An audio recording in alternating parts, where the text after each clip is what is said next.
Hello everyone, welcome back to our channel.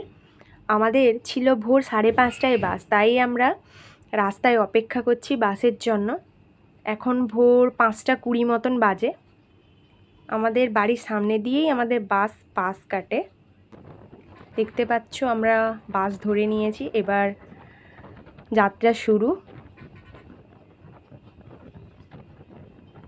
সত্যি কথা বলতে সব কিছু ছেড়ে যেতে একদম ইচ্ছে করে না, কিন্তু ফিরতে হয়। এত সুন্দর পরিবেশ ছেড়ে সেই জনবহুল ব্যস্ততার শহরে ফিরতে তো হবেই।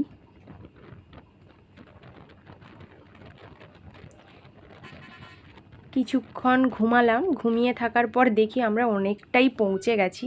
এটা ছিল কোলাঘাট ব্রিজ।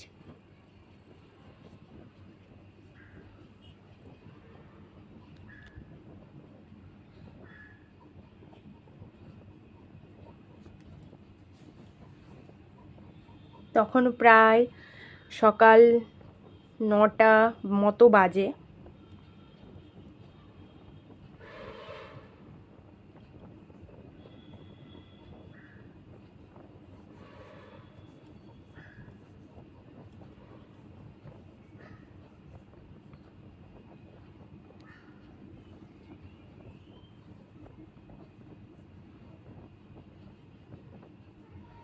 এটা ছিল সাঁতরাগাছি।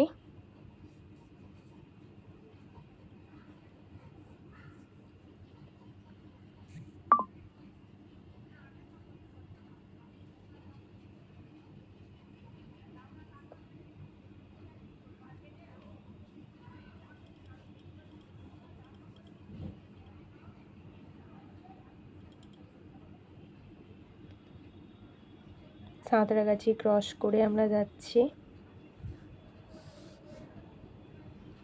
এটা ছিল নবান্ন ক্রস করছি। এরপর আমরা হাওড়া ঢুকবো। আমাদের বাস হাওড়া হয়ে ধর্মতলা যাবে।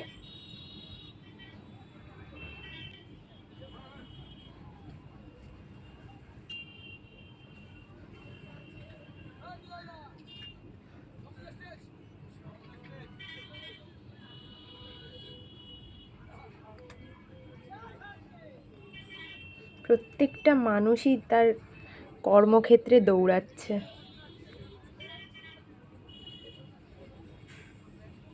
প্রত্যেক মানুষ ব্যস্ত। এরপর আমরা হাওড়া ব্রিজ ক্রস করলাম।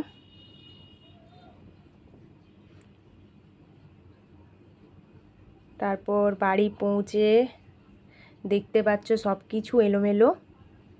এগুলো সব কিছু গুছিয়ে গাছিয়ে পরিষ্কার করে তারপর স্নান করে আসবো। টাটা, তোমাদের সাথে আবার পরে কথা বলছি। এটা দেখতে পাচ্ছ, এটা হচ্ছে মিষ্টি আচার, এটা হচ্ছে টক আচার, যেগুলো মা দিয়ে পাঠিয়েছে। আমাদের বাড়ির সবাই খেতে ভালোবাসে। এটা হচ্ছে তেজপাতা, এটা হচ্ছে গুঁড়ো হলুদ, এটা দিদি দিয়েছে, বড়দি। এটাতে আছে চিনেবাদাম, যেটা মেজো জেঠিমা দিয়েছে। এটা ছিল বড়ি, মা দিয়েছে। এরপর ঘর গোছগাছ করে ফ্রেশ হয়ে আসলাম।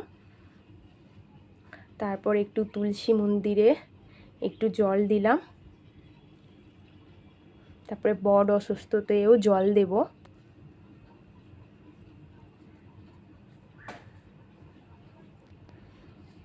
তারপর ঠাকুরকে একটু ধূপ দেখিয়ে তারপর খাওয়া দাওয়া করব।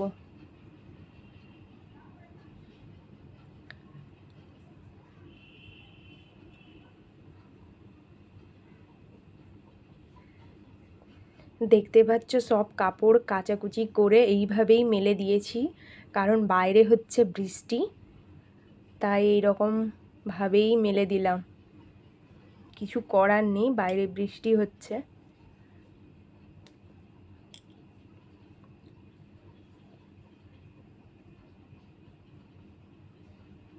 আমাকে রান্না কিছু করতে লাগেনি, দাদাভাই রান্না করে রেখেছিল।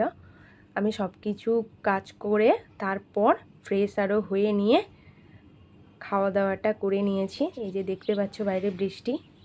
এভাবেই আজকের ব্লগটি শেষ করলাম। তোমাদের ভালো লাগলে like, comment, share and subscribe করো আমার চ্যানেলটি।